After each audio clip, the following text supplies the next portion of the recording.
La sœur camerounaise mariée à un Congolais et vivant en Suisse, juste après 6 mois de mariage, il lui demande de la sodo-sodo. Elle a refusé. Après cela, elle a fait des découvertes mystiques à son endroit où elle a voulu divorcer. Le monsieur dit que si elle tente, il va la finir mystiquement. Elle et leurs enfants qu'ils ont eu durant les années. La sœur a besoin de votre aide. Écoutez vous-même son histoire. C'est-à-dire que tu as les détails de cette histoire-là dans ta vie présentement. Sache que où tu es là. Écoutez.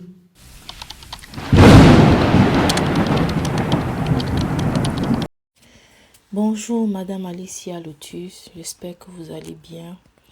Quant à moi, ça va. Je suis en vie grâce à Dieu. Je vis le maintien. Donc aujourd'hui, 31 mars 2026, à 11 heures dans ma chambre, je vous envoie ces notes vocales parce que j'ai beaucoup pris du temps avant de le faire. J'ai beaucoup réfléchi par rapport à la situation que je vis et qui me tourmente en ce moment, et une situation que je vis depuis près de 7 ans. Je suis une jeune femme camerounaise mariée à un monsieur congolais résidant en Suisse, et voilà, je vis une situation qui me trouble dans mon foyer depuis beaucoup d'années. Je suis de la religion, je ne sais pas si vous savez, la religion qu'on appelle les témoins de Jéhovah. Je suis née, j'y ai grandi, je m'y suis mariée. Aujourd'hui, j'ai 3 enfants. Je vis avec mon mari, lui aussi témoin de Jéhovah. Je ne savais pas, et mon mari, il faut savoir qu'il est ancien. Donc, pour être ancien chez nous, il y a un certain nombre d'étapes que tu dois suivre. Bref, les témoins de Jéhovah reconnaîtront. Donc, je me suis mariée, je suis arrivée en Suisse à mes 22 ans. J'ai commencé à fréquenter mon mari. Quelques mois après, il m'a demandé un mariage. Et dès le 6e mois de mariage, mon mari a commencé à me demander certaines pratiques dans lesquelles je ne me reconnaissais pas en tant qu'humaine, en tant que femme africaine et aussi en tant que femme témoin de Jéhovah. Il me demandait chaque fois, il me menaçait, il me disait que si je ne le fais pas, il ira voir ailleurs. Et moi, je lui rappelais tout le temps qu'un homme qui demande déjà la à une femme, c'est un homme qui est capable d'aller avec d'autres hommes, parce que là, il y aura plus de différence. Et que moi, dans mon éducation, dans mes valeurs, je ne partage pas ce genre de pratique-là. Chaque fois, il me menaçait, il me demandait, je refusais. Une fois même, j'ai fait appel au conseil de famille parce que c'était déjà trop avec le harcèlement. J'ai vu mieux que d'exposer notre vie de couple comme ça là auprès de ma famille.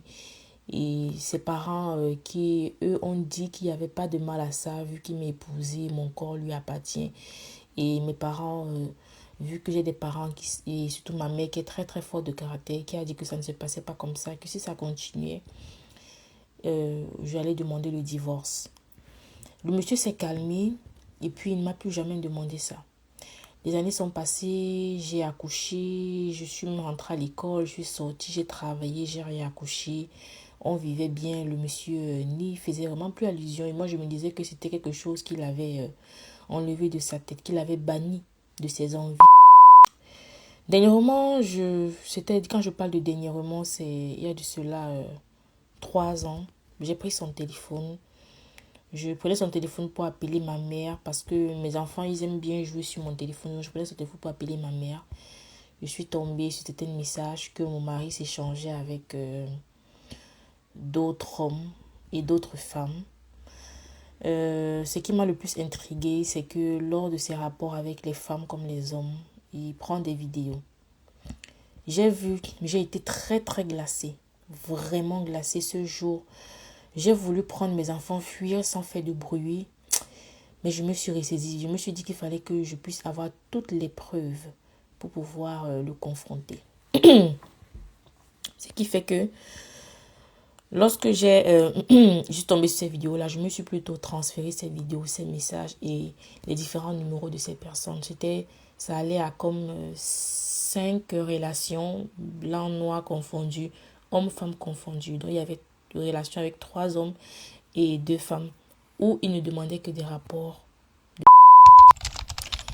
Je suis restée tranquille, j'ai tout transféré, je restais. Et puis quand je lui ai fait part de ça, quelques mois après, il a commencé à me calmer en me disant qu'il devait, parce qu'il connaissait bien mon projet de construction dans mon pays et mon projet de lancement de ma marque de vêtements. Il m'a dit qu'il allait financer ça à hauteur de... Parce qu'il faut savoir que mon mari, c'est un ingénieur en aviation ici en Suisse. Donc, il m'a dit qu'il allait me financer à hauteur de 25 millions de francs CFA. C'est vrai, mon erreur a été vraiment d'accepter cette offre-là par avidité, par cupidité. J'ai accepté ces 25 millions de francs CFA. J'ai commencé mon achat de terrain et j'ai lancé les travaux de construction dans mon pays. Et à chaque fois, je me plaisais quand même à lui faire ce chantage-là. Et à chaque fois que je le faisais, il me ressortait de l'argent. Mais ce que j'oubliais, c'est qu'il y avait non seulement les maladies qui devaient nous rapporter, non seulement les mauvaises énergies, et aussi que j'étais en quelque sorte complice de cette pratique-là. Je me suis beaucoup culpabilisée, je me suis remise en question et après est venue la culpabilité et là je lui ai dit que je vais mettre fin à ça et que j'aimerais demander le divorce.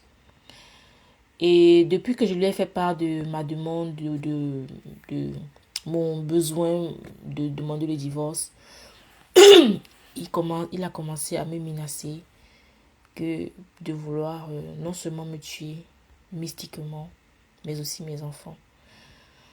Je suis dans une situation où je suis très dépassée, je suis bouleversée. J'ai peur de le dire à mes parents, surtout ma mère, parce que je sais qu'elle va très mal réagir avec force. Pourtant, c'est une situation qu'il faudrait qu'on gère quand même avec autant de tact pour que le pire n'arrive pas. Moi, je pense beaucoup plus à mes enfants. Donc, je t'écris ici, je ne sais pas s'il y a des abonnés qui peuvent m'aider, qui peuvent me dire ce que je peux faire. Je suis vraiment dans l'impasse. J'ai besoin de parler, de vider mon sac et d'écouter des conseils, des paroles de réconfort. Je vous remercie. Alors la famille, j'espère vraiment que vous avez écouté cette histoire-là jusqu'à la fin. J'espère vraiment que ça va pouvoir nous enseigner. On est souvent avec certaines personnes qui, au début de la relation, ils ne vont pas forcément nous montrer ce qu'ils sont. Ils ne vont pas forcément nous dire ce qu'ils sont, ou du moins, ils vont bien le cacher. Mais une fois qu'on les découvre, comment est-ce qu'on fera? Là, c'est la question que la sœur est maintenant là. Elle se retrouve dans ça et elle a besoin de vos conseils. Moi, je propose vraiment que si tu peux, si tu as du temps, tu t'arrêtes, tu fais un commentaire, tu lui dis ce que tu penses. Et si tu peux, tu partages, même quelqu'un d'autre pourra aussi le faire. Et le fait d'avoir plusieurs opinions, voilà, ça pourra l'aider à mieux comprendre sa situation et à mieux savoir ce qu'elle doit faire. Comme on dit souvent, ce n'est pas quelque chose qui se passe comme ça, là, que tu vas te dire que non, ça ne peut pas m'arriver. Non, hein, ça peut t'arriver. Ça peut t'arriver. C'est chacun son tour chez le coiffeur, comme on a l'habitude souvent de dire en Afrique. Ha! Famille, soyons prudents, prions sans cesse parce que le dehors est mis. L'histoire de la sœur si. Ha! Hé! Il y a les choses dehors. Hein? Il y a les choses dehors. Il y a les choses dehors. Moi, avant d'être dans cette ligne éditoriale, il y a plusieurs choses que je n'aurais même pas pu imaginer, mais que quand je reçois dans mon inbox au quotidien, je dis que ouais, c'est dosé. Rencherie en commentaire, s'il te plaît.